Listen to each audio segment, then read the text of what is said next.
도시의 이름이 영화에 쓰이는 것은 흔한 일입니다.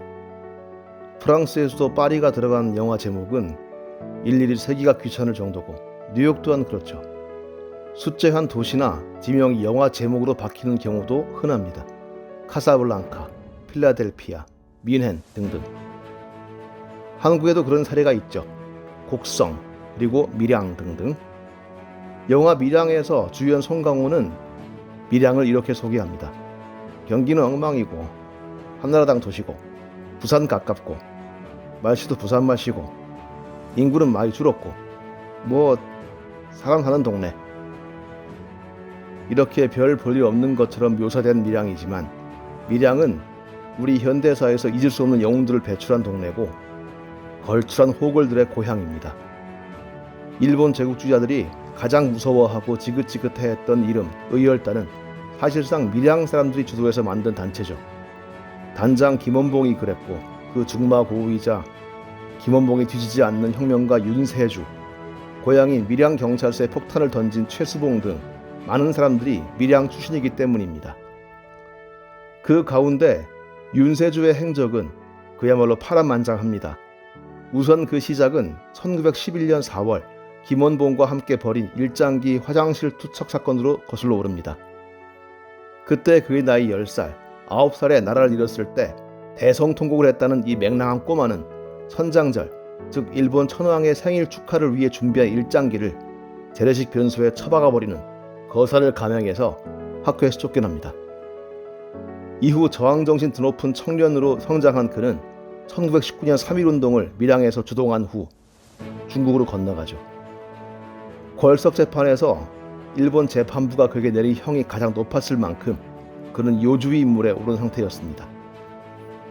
1919년 11월 김원봉이 단장을 맡은 의열단이 창설되자 윤세주는 흔쾌히 함께하기로 합니다. 태극기 흔들며 만세 부르다가 쓰러져간 사람들의 모습이 시야에 선연했던 윤세주로서는 조선 총독이야 고관, 군부 순회, 대만 총독, 매국적, 친일파 거두, 적의 밀정, 반민족적 귀족 및 대지주 등을 다 죽여버리겠노라 칼을 가는 의열단이 매력적일 수밖에 없었을 겁니다. 폭탄과 권총을 동원한 의열단원들의 공격이 일본 제국주의자들의 혼을 빼놓는 가운데 국내에 잠입했던 19살 윤세주는 일본 경찰에 의해 체포됩니다. 윤세주와 그 동료를 체포했던 이는 악질 친일경찰 김태석, 일찍이 사이토 총독에게 폭탄을 던진 강우규를 체포, 고문했던 바로 그였습니다. 윤세주는 법정에서 이렇게 부르짖었죠. 우리의 제1차 계획은 불행히도 파괴됐고 무수한 동지들이 체포돼 처벌됐지만 체포되지 않은 동지들은 도처에 있으니 반드시 강도 외적을 섬멸하고 우리의 최후 목적에 도달할 날이 있을 것이다. 다시금 당시 19살이었습니다.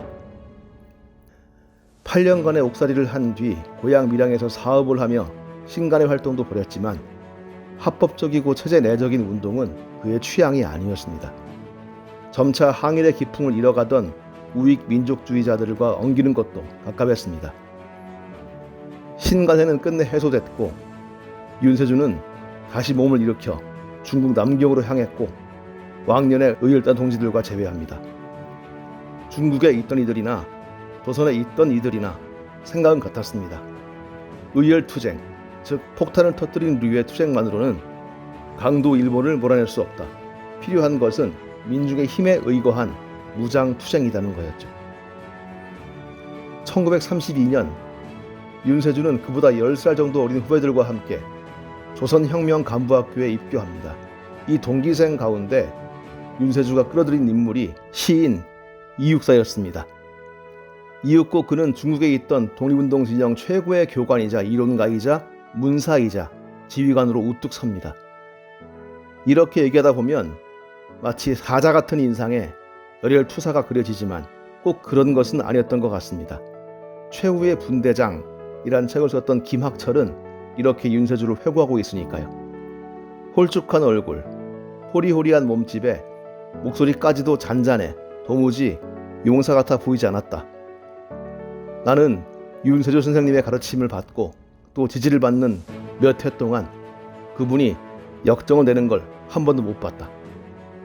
그가 역정을 낸 건 오로지 일본 제국주의뿐이었습니다.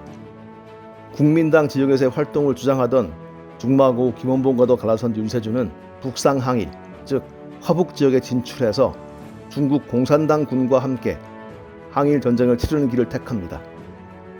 양자강을 건너고 숱한 산길을 지나 태양산에 이른 조선 의용대를 두 팔 벌려 환영했던 팔로군 지휘관은 팽덕회, 후일 중원군을 거느리고 압록강을 건너 미군과 우리와 싸웠던 바로 그 사람이었습니다.